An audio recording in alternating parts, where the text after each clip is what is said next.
Just a few days ago, we saw the Women Running Collective Shout boasting about how they got payment processors to bully Steam and itch.io into removing certain content from their platforms, and now it seems that they are continuing to lock down their social medias, such as their LinkedIn, and they are still talking about how they've gotten this massive win and they're doing more victory laps. But before I get into the topic, if you enjoy the content I create, check out the links in the description, join the community in my live streams, and consider supporting through Patreon or YouTube memberships. Now, I did cover their first statement in another video. It will be linked down below, but they had said that they raised their objection to R&I games on Steam for months, and they ignored us for months, and we approached payment processors because Steam did not respond to us. So these Karens took to the payment processors to complain because a platform the size of Steam was not bending the knee to their demands. That is an absolutely ridiculous thing that they did, but this is the problem with these individuals,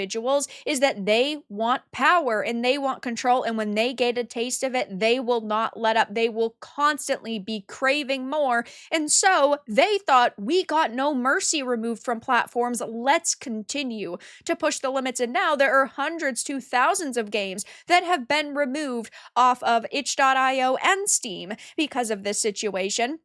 Now, of course, these payment processors are trying to say that it is not their fault, right? Payment processors and credit card companies are responding to people on social media and also in email and phone calls saying, like, we don't restrict what these companies sell, even though the lie detectors determine that that's a lie. But Collective Shout is still doing victory laps. Now, I think that it's interesting that they're doing this behind a block and behind a wall of protection, right? Because typically, if you have a stance and you are standing firm on it and you actually believe in your cause, you're not going to lock down your social media. You're not going to try to hide your stance and your opinions from the world. You want to shout it as loud as possible to as many people as possible, but they're going ahead and blaming Elon Musk for putting their safety at risk. They are talking about their latest campaign victory and how overwhelmed they are. So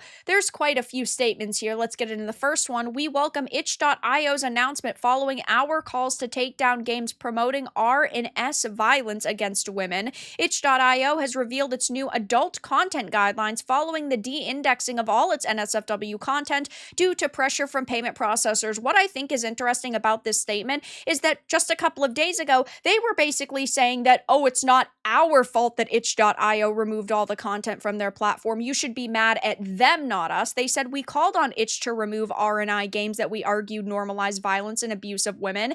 Itch made the decision to remove all NSFW content. Our objections were only to content that involved sexualized violence and torture of women. So, of course, they are promoting the narrative that, oh, violence in video games causes violence and harm in the real world to living, being people, which there is no consistent scientific evidence to back that up. They're just trying to get people to be afraid. They're trying to make the normal individuals that do not play video games to see this situation and go, oh my God, this is so terrible. You mean people are being hurt because of video games? Yeah, sure, we're fine with video games being censored and banned, but gamers are, of course, going to call them out at any opportunity possible because that's just straight up false. They were talking, though, about how last week the indie games platform revealed that it had de-indexed all of its NSFW adult content from its search and browse pages following scrutiny from its payment processors. Now the platform has updated the adult content guidelines in its creator FAQ section with an emphasis on meeting the terms set out by its payment processors via game developer. Of course, I do not believe that payment processors should have this level of control, but unfortunately right now they do.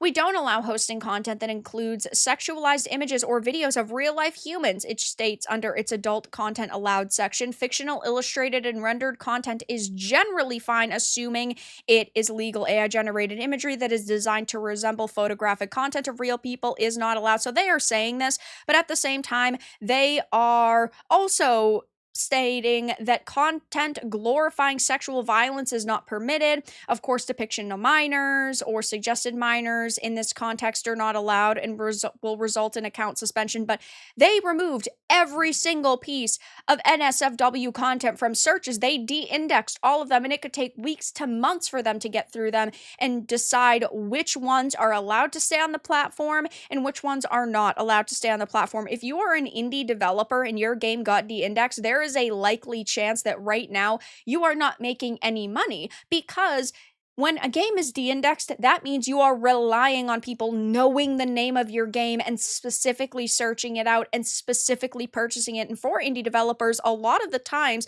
their games become successful because people are just scrolling purchase pages and wishlist pages, right? And they're just scrolling all of these pages of games they haven't heard of before, and then they decide to swipe their credit card and monetarily support them. You are hurting so many independent developers by making this decision, and they can say, oh my gosh, we generally allow, fictional illustrated content, but then they go ahead and ban and de-index fictionalized illustrated content. So it doesn't really make sense. Though, Collective Shout is also saying, responding to news of our latest campaign victory. By the way, they put a double space here. They probably should edit their work before they post it. We recognize mainstream porn overwhelmingly depicts men's violence and abuse of women. But of course, they're also not talking about fantasy novels, right? That are promoted on platforms like TikTok. They're not going after the fantasy romance smut that's online. And I don't want any content like this to be censored, but it would be fair if they actually talked about that as well. I don't think men's speech should trump the rights of women and girls, she says. Violence and dehumanization of women should not be acceptable outcomes of free speech. What is protected under free speech, though, is of course video games, but sometimes art is going to be uncomfortable. Sometimes games are going to have adult themes that you personally might not like, and that is perfectly fine, but they provide a certain layer to the overall narrative that makes the product memorable. Sometimes these themes are integral to a story that you are trying to tell, and that shouldn't be viewed as a bad or a negative thing. Sometimes there are going to be pieces of content that are only made for adults, and we shouldn't be ripping them away from adults. Look at something like Silent Hill 2, right? If it wasn't for James's occasional objectification of women and viewing some women as his deepest sexual desires, we would have a more watered down experience. If you did not have themes like objectification and sexism in stories like A Song of Ice and Fire, right? It would not be as intense. And sometimes stories are meant to be really intense and uncomfortable, and that is perfectly fine. It's not our fault that you cannot differentiate from the real world and fiction.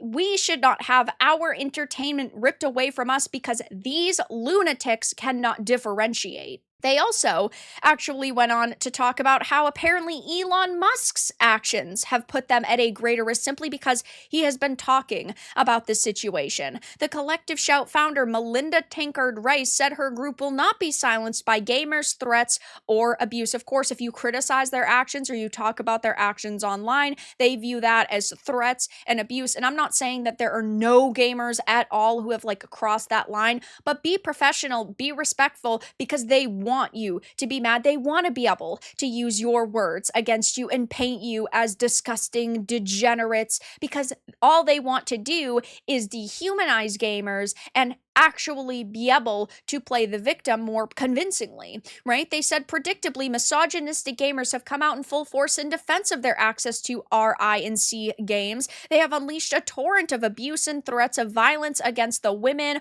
on our team.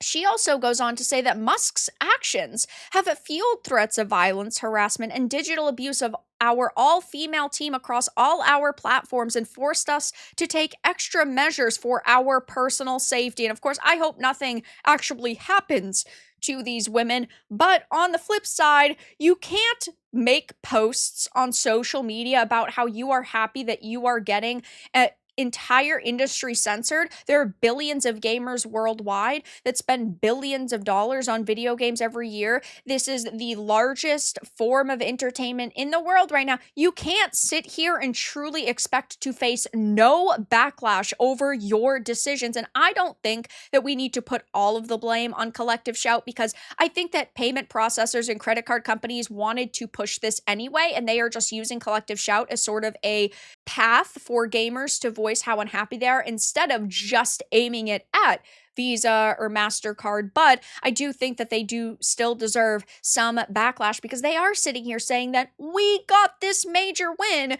when really everybody across the world right now is very angry at you. And hey, again, you might say to yourself, oh, they are a group of people who ultimately, right, want to rip away our protections and rip away our freedoms. And I do agree with that. But what do you expect from an organization in Australia, right? Australia is known for their censorship. I've talked about them so many times on this channel. They ban anything with overt gore, violence, sexual themes, even drug use. So I can't say I'm really shocked that a feminist organization from Australia is trying to get video games censored. But yeah, I mean, there are millions and millions of gamers just wrecking them on social media right now, and they're locking down their social medias, but yet they're still boasting about all of these major wins